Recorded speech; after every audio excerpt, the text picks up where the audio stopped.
पुढचं गणित पाहू. दुसरं गणित काय आहे, एक्स वर्ग अधिक 2x वजा 5 याला पूर्ण वर्ग पद्धतीने सोडवायचं आहे आपल्याला. ठीक आहे ना. मग आता पुन्हा एकदा त्याच पायऱ्या ज्या आपण आधी पाहिल्या त्याच पायऱ्या. आधी दिलेल्या वर्ग समीकरणाला सामान्य रूपासोबत बघा सामान्य रूपात आहे का ते दिलेलं, तर हे सामान्य रूपासारखंच आहे. दुसरी पायरी होती की वर्गवाला पद जे आहे याच्यातलं चलाचं वर्गवाला पद, त्या चलाच्या वर्गवाला पदाचा सहगुणक 1 पाहिजे आपल्याला. तर इथे ऑलरेडी आधीच दिलेला आहे चलाचा वर्ग x वर्गाचा सहगुणक 1 आहे ना. म्हणजे याला आपल्याला ते पण करायचं काम नाही. दुसरी पायरी पण संपली आपली.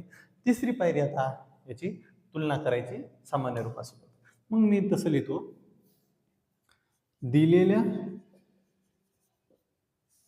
वर्ग समीकरणाची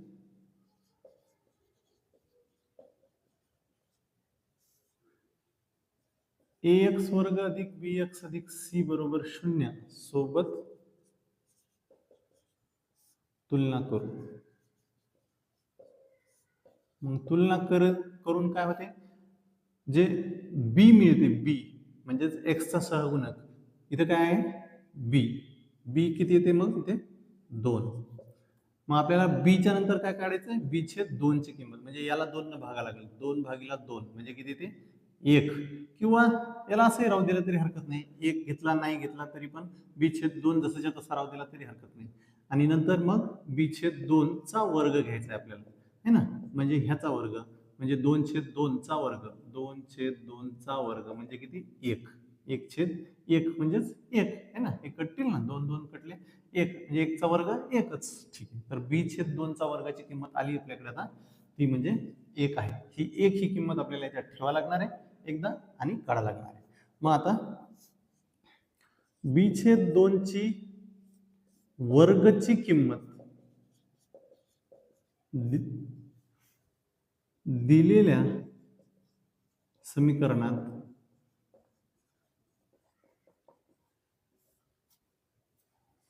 टाकू आणि काढू, है ना. एकदा टाकणे म्हणजे अधिक करणे, काढणे म्हणजे वजा करणे. मग ह्याच्यात 3 पदातल्या दुसऱ्या पदाच्या नंतर एकदा ही टाकायची b छेद 2 च्या वर्गाची किंमत आणि काढायची. मग पहिले 2 पद मी जसेच्या तसे लिहितो, x वर्ग अधिक 2x. ठीक आहे.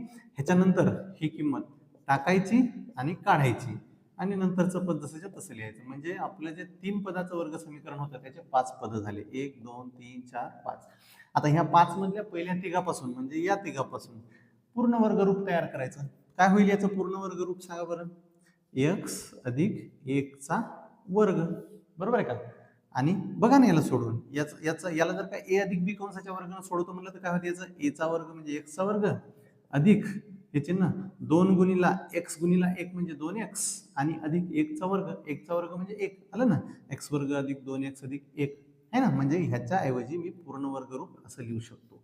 ठीक आहे. चला, याच्यानंतरचे जे 2 पद आहेत आता हे यांचं काय, वजा 1 आणि वजा 5 किती झाले, वजा 6 बरोबर 0. ठीक आहे. आता हे पूर्ण वर्गवाले पद इकडेच ठेवू, 6 तिकडे पाठवू. x अधिक 1 चा वर्ग बरोबर 6 तिकडे पाठवला तर अधिक झाला.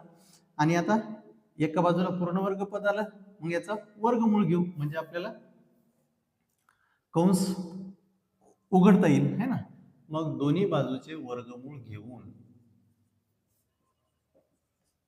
मग इकडचं वर्गमूळ घेतलं तर वर्ग निघून जाईल, है ना. असं होईल ना. मग हे वर्गमूळ कट होते आपण म्हणतो, है ना. आणि इकडे मात्र 6 वर्गमुळात जाईल. मग इथे काय उरेल, x अधिक 1 बरोबर वर्गमुळात 6. कारण वर्गमुळात 6 चं वर्गमूळ निघत नाही, त्याच्यामुळे मी याला अधिक वजा असं लिहितो. समजलं. ठीक आहे. मग इथे आता हा x बरोबर 1 तिकडे पाठवून द्या, 1 इकडे आला तर वजा होईल, अधिक वजा वर्गमुळात 6 तसंच तसं. आता ही संख्या 2 वेळा घ्यायची कारण याच्यात अधिक पण चिन्ह आहे वजा पण चिन्ह आहे, म्हणून x बरोबर वजा 1 अधिक वर्गमुळात 6 किंवा दुसरं चिन्ह घेऊन घ्यायचं, x बरोबर वजा 1 आणि वजा वर्गमुळात 6. ही झाली 2 मुळं. ठीक आहे. म्हणजेच वजा 1 अधिक वर्गमुळात 6 आणि वजा 1 वजा वर्गमुळात 6 ही दिलेल्या वर्ग समीकरणाची मूळं आहेत. आपण ज्या पायऱ्या लिहून घेतल्या होत्या त्या पायऱ्यानुसार गणिताला सोडवलं आणि गणिताचं उत्तर आलं. ठीक आहे. चला तर पुढचा प्रश्न पाहू. तिसरं गणित काय आहे? यमचा वर्ग वजा 5m बरोबर वजा 3. आता पुन्हा पहिल्या पायरीनुसार वर्ग समीकरणाला सामान्य रूपात आणा. इथे काय झालंय? वजा 3 या बाजूला आहे, स्थिरांक जो आहे बरोबर चिन्हाच्या या बाजूला आहे. आपल्याला बरोबर चिन्हाच्या या बाजूला फक्त 0 पाहिजे. मग आधी दिलेल्या वर्ग समीकरणाला इकडे घेऊ, म्हणजे सामान्य रूपात आणू. म्हणजे हा वजा 3 इकडे आणला तर अधिक 3 होईल आणि तिकडे बरोबर चिन्हाच्या त्या बाजूस 0 राहील. झालं, पहिली पायरी झाली आपली. वर्ग समीकरणाला सामान्य रूपात आणलं आपण. आता ह्याच्यात दुसरी पायरी काय? वर्गवालं जे पद असते आपलं त्याचा सहगुणक 1 पाहिजे आपल्याला. इथे यम वर्ग आहे, यम वर्गाचा सहगुणक आधीच 1 दिलेला आहे. म्हणजे आपल्याला दुसरी पायरी आता करत बसायचं काम नाही. आता सरळ सरळ आपण याची तुलना करू. ची सामान्य रूपासोबत म्हणजेच ax वर्ग अधिक bx अधिक c बरोबर 0 सोबत तुलना करू. तर तुलना केल्यावर तुमच्या लक्षात येते की इथे वर्गवाल्या पदाचा सहगुणक a, इथे वर्गवाल्या पदाचा सहगुणक 1 म्हणजे a ची किंमत 1 आली. स्थिरांक c म्हणजे इथे स्थिरांक 3 आहे, याच्यासोबत चल नाही म्हणजे c ची किंमत 3 आली. तसंच b ची किंमत काय होती इथं? वजा 5 है ना. म्हणून मी लिहू शकतो की b ची किंमत आली वजा 5. मग नंतर काय पाहिजे आपल्याला? b/2. मग या वजा 5 ला पण 2 न भागा. b ला 2 न भागलं तर वजा 5 ला 2 न भागा. नंतर काय पाहिजे आपल्याला?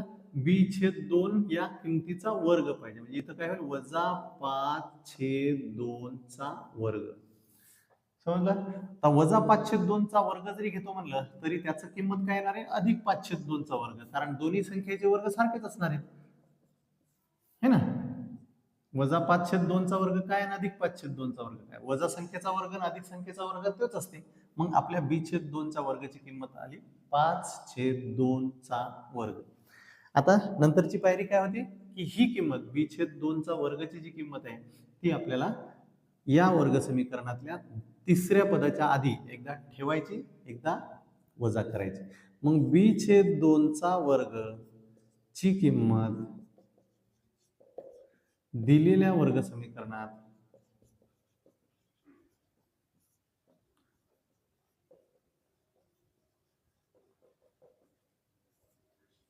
ठेवू आणि काढू म्हणजे वजा करू, है ना. मग एकदा इथे ठेवू. मग त्याच्या आधी मी पहिले 2 पद लिहून घेतो जसेच्या तसे. हे 2 लिहिले. तिसऱ्याच्या आधी एकदा ही किंमत 5/2 चा वर्ग ठेवली आणि 5/2 चा वर्ग ची किंमत वजा केली आणि नंतरचं पद जे आहे आपलं ते जसंच्या तसं लिहिलं. आता किती पद झाले? 5. 1 2 3 4 5 है ना. या 5 पैकी पहिले 3 जे येतं ह्याच्यापासून आपल्याला पूर्ण वर्गरूप तयार करायचं आहे आणि यात तिघायचं पूर्ण वर्ग पद येते.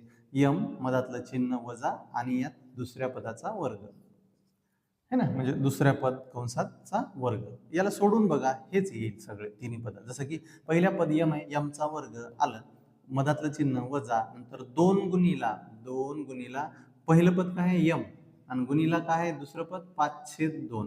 हे बघा 2 2 कटले, काय उरलं? 5m, है ना. वजा 5m येते. ठीक आहे. अधिक नंतर दुसऱ्या पदाचा वर्ग म्हणजे याचा वर्ग म्हणजे 5/2 चा वर्ग येते ना. ह्या तिघा मिळून हे झालं.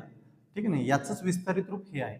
नंतर वजा याचा या 2 पदाला घेऊन सोडवता येते आपल्याला. 5 चा वर्ग झाला 25 आणि 2 चा वर्ग झाला 4 अधिक 3 बरोबर 0. आता याच्या छेदात काहीच नाही, 1 घ्यायचा, याचा तिरपा गुणाकार करायचा आणि सोडवायचं. जसं की आता हा कंस यम वजा 5/2 कंसाचा वर्ग जसंच्या तसं लिहितो मी आणि इथे तिरपा गुणाकार करतो. 1 गुणिला 25 म्हणजे वजा 25 आणि 4 गुणिला 3 म्हणजे 12 आणि छेदात 4 1 4 बरोबर 0. ठीक आहे ना. 1 गुणिला वजा 25 अधिकचं चिन्ह 4 त्रिक 12 आणि खाली या दोघांचा तिरपा गुणाकार म्हणजे गुणाकार. तर हे तुम्हाला माहिती आहे, हे तिरपा गुणाकार कसा करायचा असते हे आधीच्या वर्गात तुम्ही शिकले. आता इथे वर 25 मधून 12 गेले, किती उरतात? 5 2 गेले 3 आणि 2 1 गेला 1 म्हणजे किती उरले? वजा 13/4 बरोबर 0. समजलं? आता पूर्ण वर्गाचं रूप आलंय, दिसायला लागलं आपल्याला इथं की कंसाचा वर्ग आहे याच्यात. मग आपण काय करू, हे पद इकडेच ठेवू आणि हे 13/4 जे आहेत हे इकडे पाठवून देऊ बरोबर चिन्हाच्या पलीकडून. म्हणजे काय होतील, ते अधिक होतील, कारण इथं वजा आहेत. मग आता वर्गमूळ घेऊ. आधीच्या गणितामध्ये पण शिकलो आपण, है ना, असं पद आलं की नंतर वर्गमूळ घ्यायचं असते. मग इकडचं जर का वर्गमूळ घेतो तर याचा वर्ग गायब होईल, म्हणजेच हे उरल m वजा 5/2. आणि इकडचं जर का वर्गमूळ घेतो तर 13 ही कोणत्याच संख्येचा वर्ग नाही, त्याच्यामुळे 13 वर्गमुळाच्या आत जाईल. पण खाली जो 4 आहे तो वर्ग संख्या आहे, त्याच्यामुळे 4 बाहेर येईल वर्गमुळातून आणि त्याचं होईल अधिक वजा 2. झालं. मग आता m ची किंमत काढायची आपल्याला, म्हणून m इकडेच राहू देऊ. हे 5/2 तिकडे पाठवला तर ते अधिक होतील. बाकी हे वर्गमुळात 13/2 जशीच्या तसे. आता इथं 2 पद आहेत, त्या दोघांच्या पण छेदात सारखी संख्या आहेत 2 2. मग ह्या चिन्हाला फोडून 2 वेळा घ्यायचं. काय घेता येईल, m बरोबर 5 अधिक वर्गमुळात 13/2. छेद सारखा असल्यामुळे एकदाच लिहिला. किंवा काय लिहिता येते, m बरोबर 5 आणि इथं वजाचं चिन्ह घेता येईल, वजा वर्गमुळात 13/2. झाली मग आपल्या वर्ग समीकरणाचे 2 मूळ. म्हणून 5 अधिक वर्गमुळात 13/2 व 5 वजा वर्गमुळात 13/2 हे दिलेल्या वर्ग समीकरणाचे मूळ आहेत, है ना. मी वर्ग समीकरण पूर्ण नाही लिहिलं, वर्ग समीकरणाचे मूळ आहेत. झालं. ठीक आहे.